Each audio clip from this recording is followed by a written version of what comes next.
সোনামুড়া থানা এবং যাত্রাপুর থানার যৌথ অভিযানে ধ্বংস করা হয় বিপুল পরিমাণ গাঁজা বাগান। গোপন খবরের ভিত্তিতে অভিযান চালিয়ে এই গাঁজা গাছ ধ্বংস করে।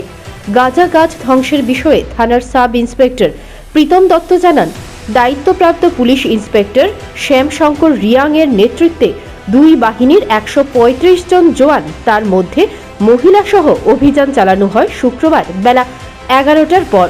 ভবানীপুর পঞ্চায়েত এলাকায় মনুয়াটিলা গ্রামের পূর্ব দিকে তৃষ্ণা অভয়ারণ্যের জঙ্গল, তাতে আনুমানিক 80 কানি টিলাভূমিতে গড়ে ওঠা ফুল আসা গাঁজা বাগান কেটে নির্মূল করে দেওয়া হয়।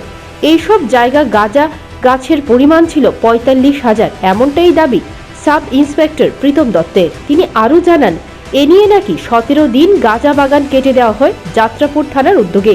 তিনি আরও বলেছেন, সর্বশেষ থানা এলাকার জঙ্গলগুলিতে চিরুনি তল্লাশি চালানো হবে।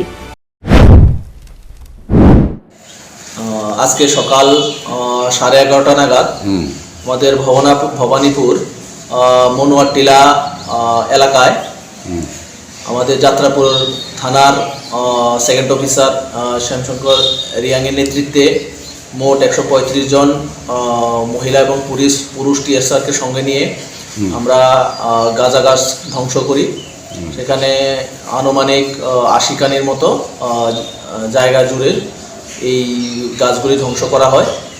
আর মোট গাছের সংখ্যা হবে আনুমানিক 45,000।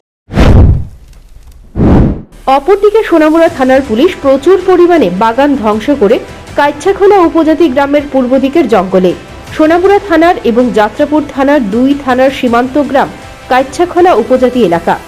সোনামুড়া থানার ভারপ্রাপ্ত পুলিশ অফিসার জানান, থানা এলাকার কোথাও গাঁজা বাগান রাখা সম্ভব হবে না। পুলিশ অফিসারের দাবি, প্রচুর পরিমাণ গাঁজা গাছ ইতিমধ্যেই ধ্বংস করা হয়েছে। Bureau report, news prime Tripura.